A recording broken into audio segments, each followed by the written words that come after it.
Agang is a fresh start. It is hardly a year old.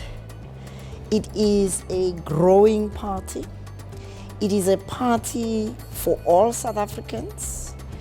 Everywhere I go, whether I'm talking to people who are security people at the airports, or I'm talking to young people in offices, or I'm talking to old ladies in shopping malls, people are excited about the idea of building a winning South Africa together. The beauty of the name Agang is that it resonates with people. They see the opportunity to build a country they can be proud of, they can have hope in, they can feel they again have dignity. Every startup has got cash flow problems. Every party has got moments where cash flow is a problem.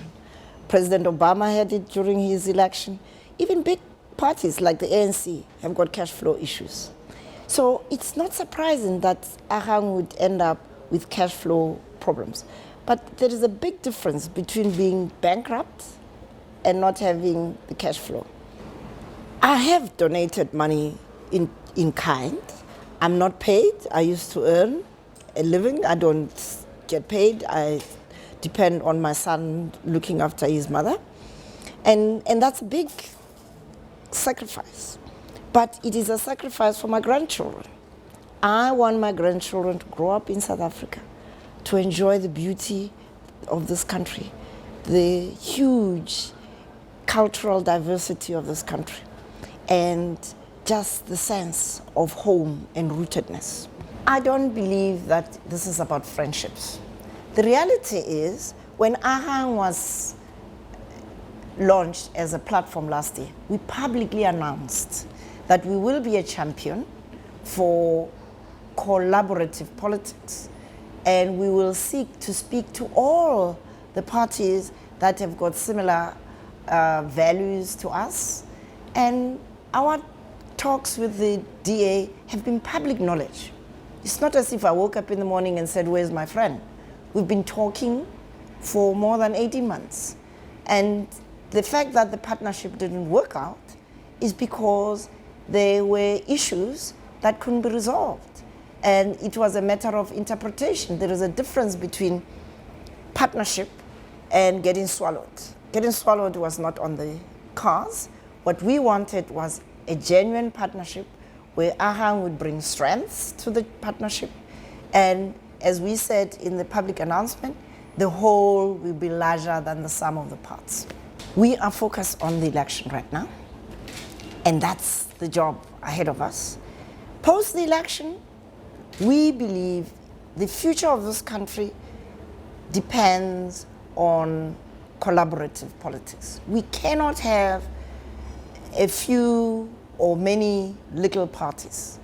But that has to be built on the basis of agreements on the nature of the partnership or coalition that we form and the policies that will drive those partnerships.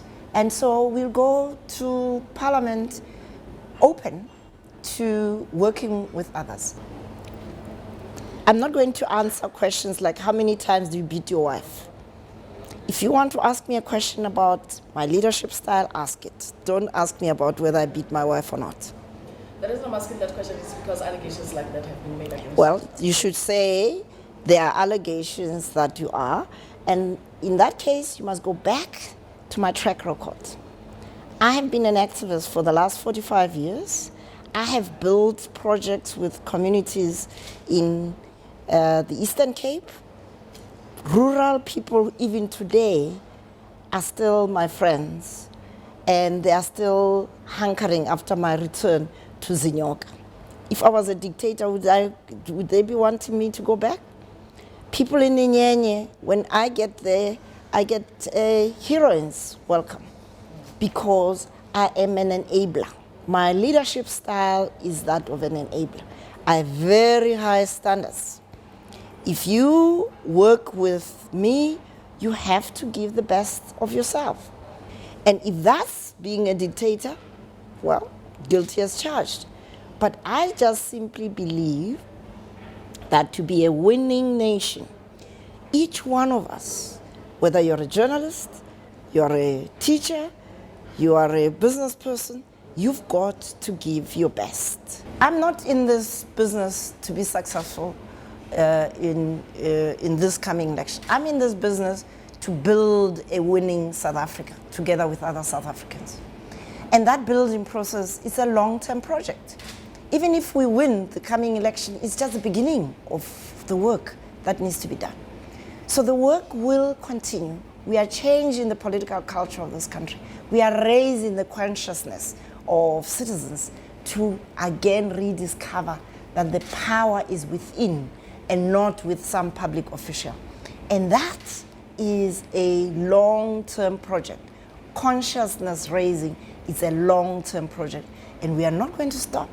We're going to keep going because South Africa deserves to be a winning nation, and we are simply there, and particularly me as a 66-year-old, I'm the bridge between your generation that should be leading the transformation of the politics of South Africa, and my generation that fought for freedom.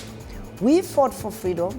We are now contributing to building a successful South Africa. It's now up to young people to take up the responsibility of leadership.